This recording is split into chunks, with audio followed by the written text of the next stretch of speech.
ரமலானை வரவேற்பது என்பதற்கு உண்மையான அர்த்தம் என்ன தெரியுமா?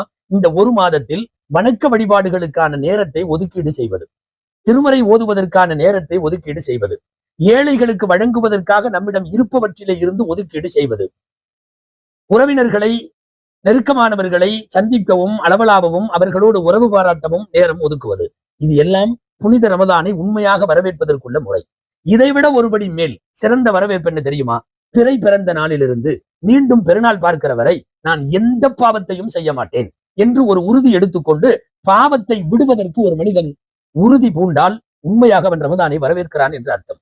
இன்னமும் ரமதானை வரவேற்பதற்கு வேறு ஒரு கோணம் சொல்லுவதென்றால், ஒரு மாதம் முழுக்க ஹலாலான சம்பாத்தியம் மாத்திரம் பெற்று ஹலாலான உணவை மாத்திரம் உண்டு என் சஹர் இஃப்தாரிலும் ஹலாலினுடைய பேணுதலை பேணி நான் நடப்பேன் என்று ஒரு மாதத்தை ஒருவன் உறுதி எடுத்தால் அவன் அந்த ரமதானை வரவேற்கிறான் என்று அர்த்தம்.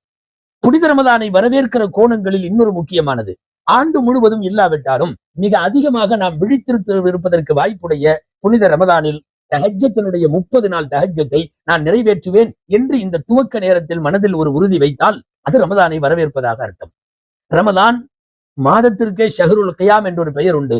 இரவு தொழுகைக்கு முக்கியத்துவம் தரப்படக்கூடிய 12 மாதங்களில் இது முக்கியமான மாதம்.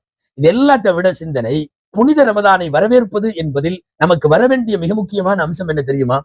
எனக்கு இந்த ரமதான் கடைசி ரமதான் என்கிற நினைவு வேண்டும். இது ஒருவேளை கடைசி ரமதானாக இருந்தால், அடுத்து ஆயுளில் ரமதானை பெற முடியாத சூழல் ஏற்பட்டால், பல்லாண்டு காலங்கள் இல்லை பல 100 1000 ஆண்டு காலங்கள் இபாதத்து செய்த வணக்க வழிபாடுகளின் நன்மையை பெற்று தருகிற ஒரு மாதம் இது கடைசியாக என் ஆயுளில் இருந்து விட்டால் நான் இதை எப்படி பயன்படுத்த வேண்டும் என்று யோசித்து, இது கடைசி ரமதான் என்பதாகவே முடிவு செய்து அமல் செய்ய நாம் மனதிலே திடம் கொண்டால் இது ரமதானை வரவேற்பதாக அர்த்தம். இதுவெல்லாம் ரமதான் வரவேற்பு செய்திகள்.